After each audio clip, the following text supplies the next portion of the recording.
Before we install the motherboard, I want to show you guys something. Take a look at this. If you ever built a computer, you know how much of a pain it is to install the front panel headers. These things make your life so much easier. I am so glad these came with my motherboard. These are awesome. So, anyways, I just wanted to show you guys that. And now, let's go ahead and install the motherboard backplate, I/O panel thingy majiggy. So, I'll just get it out. Maybe. It's stuck.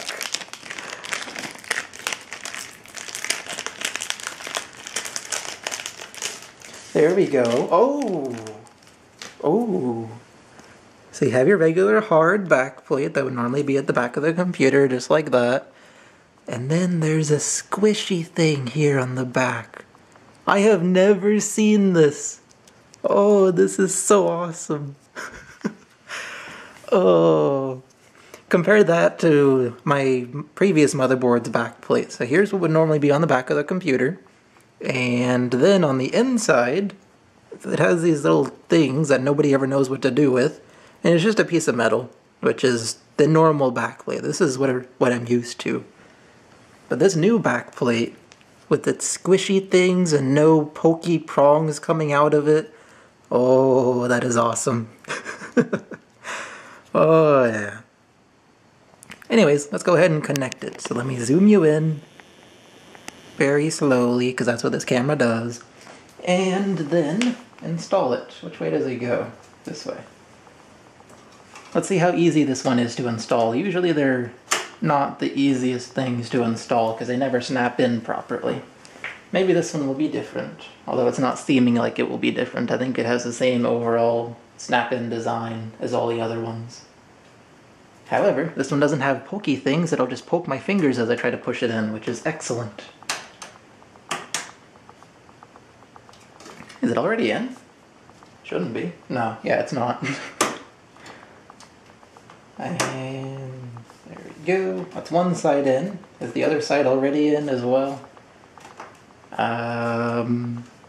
Seems to be the case. So, I/O shield, that's what it's called. I/O shield is in. I think. It doesn't feel quite in, but I think that's because of the padding on the back side of it, which I am still not used to.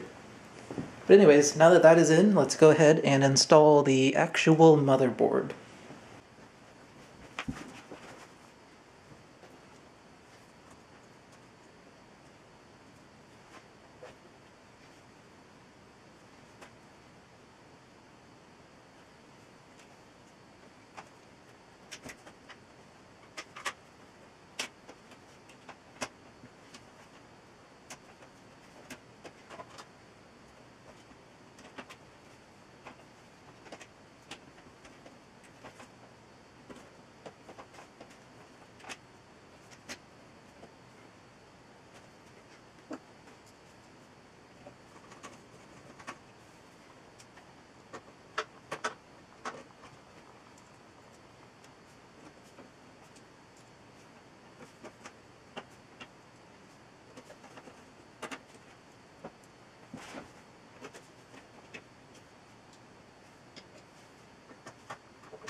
And there it is.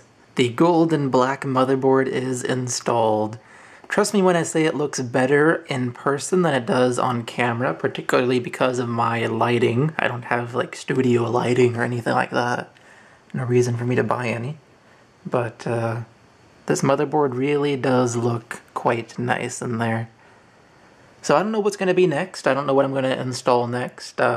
I do need to read the motherboard manual off camera and make sure I have like all the switches on the motherboard and other things correct. I might also want to plug in the front panel stuff like USB 2, USB 3, and the hard drive LED, the power switch, things like that. I might want to do that off camera because that'll just be tedious.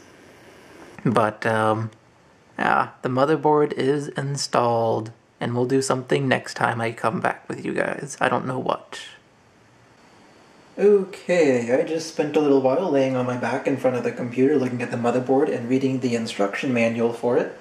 And it's all good now, so next step is to plug in the front panel connectors as well as the CPU power and motherboard power. So let's get started with that.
Alright, all the front panel headers and the power for the motherboard are connected. So there's the front panel audio, front panel USB 2.0, front panel power switch, power LED, hard drive LED, reset switch, all of those things that are on the front of the case up behind this panel. Yeah, all those things.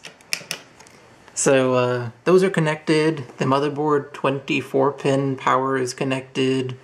The 8-pin CPU power is connected. And that pretty much... I don't know what I'm trying to say here. I think the next step is to try and get the video card in, which would go, I think, on this slot. Maybe this one, but I think this slot. I'll have to read the manual again for the motherboard. And I can't quite put the video card in yet, because if I put it in here, it's going to block all these SATA ports, and I don't want that to happen. I do need the SATA ports so I can plug in the hard drives. So I have to plug in the hard drives to the motherboard first, and then I think I can plug in the video card and the network card down here, and then it'll just be a matter of plugging everything else in, because I think everything is in the computer except for the network card and the video card and, well, fans. Oh! I'm missing a CPU cooler. It's just a bare CPU right there. I guess I gotta plug that in too, don't I? Maybe I should put that in before the video card, but I think the next step is to plug in the SATA ports to the hard drives, just so that I can have that done and there won't be a video card blocking their way.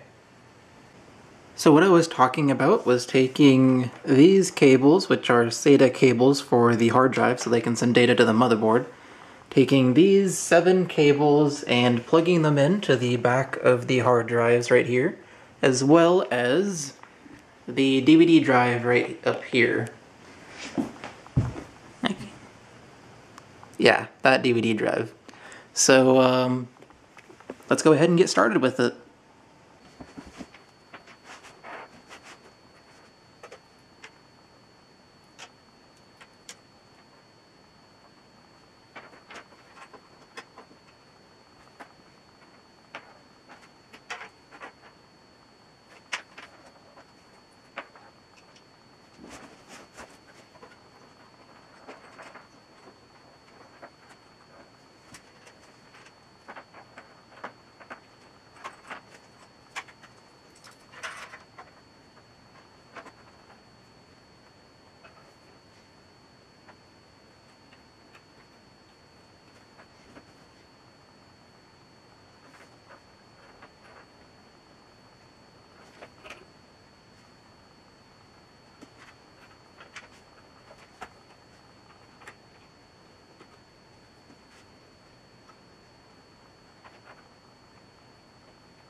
There we go. All the SATA cables are plugged in. Look at how many there are. That is more than most people have. Most people will probably plug in 3 at the most. I have 1, 2, 3, 4, 5, 6, 7, 8 plugged in. Because I have, oh, that's zoomed in. I have 6 hard drives, so that's 1 per hard drive. That's 6 total. Plus 1 for the DVD drive, that's 7. And then, also at the top of my case, I move these cables. There's a spot where you can just slide in a hard drive, so you can have a hard drive dock and just quickly plug in a hard drive when you need it and take it out when you don't. So I have 8 things plugged in. I have 8 things plugged in right now, and that is way more than most people will get, or will plug in. Luckily, my motherboard, and this is one of the reasons I picked it, has 2, 4, 6, 8, 10, 12 ports, so only 4 of them have not been used. Most motherboards only have 8, so I would have maxed out most motherboards. That's one of the reasons I picked this one, because it has 12, which is more than the standard. So, yeah, they're plugged in. I forgot to mention when I was talking about the front panel ports that I have not plugged in the 1394 cable for the front of the case, which is the FireWire cable. And that's because my motherboard doesn't actually have a place to put it. So the FireWire port at the front of my case is not getting used.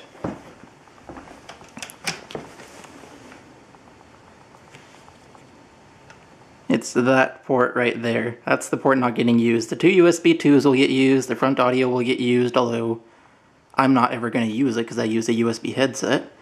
And then the 2 USB 3s will be used, but the FireWire can't be used anymore, which really sucks. I hate having a dead port, but oh well. FireWire is a dead thing anyway, so it makes sense that my motherboard doesn't have it. Just as a sneak peek back here, look at how many cables are here. I know it's kind of dark, but look at how many cables are here. It is just crazy. I just thought I'd give you a sneak peek at the back here, because there's so many cables, and I haven't really shown you guys the back of the computer for a while. So anyways, next step. What is going to be next? Now that I have the SATA cables plugged in there, I could put the video card in. I think it goes in this slot or this slot, one of the two. And the network card will go in this slot down here, this tiny one. So I could do that. I could put the CPU cooler on, so it's not a bare naked CPU. What else could I do? I think that's really all I have to do. Is it? I believe so.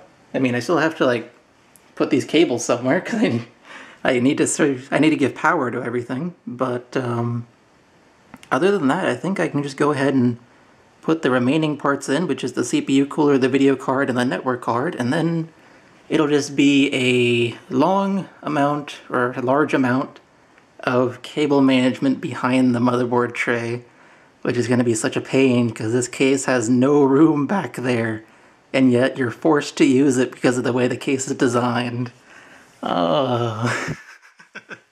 It is the one thing I hate about this case. The one thing. It's the only thing I hate about this case, and it's such a big deal too. I'll figure out what we're going to do next. CPU cooler or video card and network card. One of the two.